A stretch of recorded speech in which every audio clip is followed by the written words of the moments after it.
with Russian President Vladimir Putin, who was heard saying on Thursday, this is in regard to Donald Trump. Donald Trump, who will be taking over as the 47th president of the United States. It is Donald Trump who is, in fact, when asked about Donald Trump, Russian President Vladimir Putin went on to say that he was ready to hold a conversation and discussions with the courageous Donald Trump. Referring to him as someone brave, he went ahead and congratulated him on his victory in the presidential elections in the United States. Asked whether he was open to holding talks with Trump, the Russian leader went ahead and said that he was ready and that he would rather have Donald Trump in the White House instead of Kamala Harris.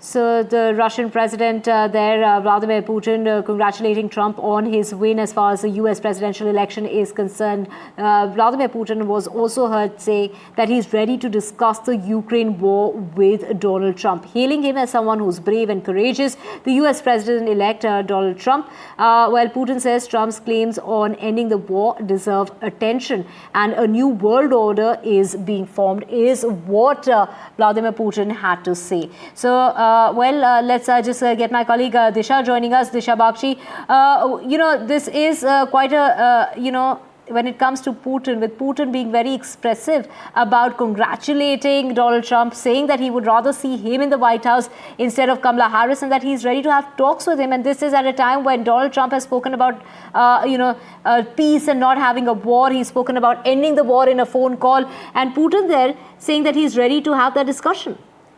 Right, Divya. So, in terms of how Putin has congratulated Donald Trump, he's in fact hailed the president-elect as a courageous man, as someone who really conducted himself very well when it comes to facing 2 assassination attempts during his election campaign. So this was, in fact, when he congratulated Trump, he hailed him as a very strong leader. And these comments coming at a time when there's still uncertainty about how Donald Trump will, in fact, deal with these global conflicts facing the world.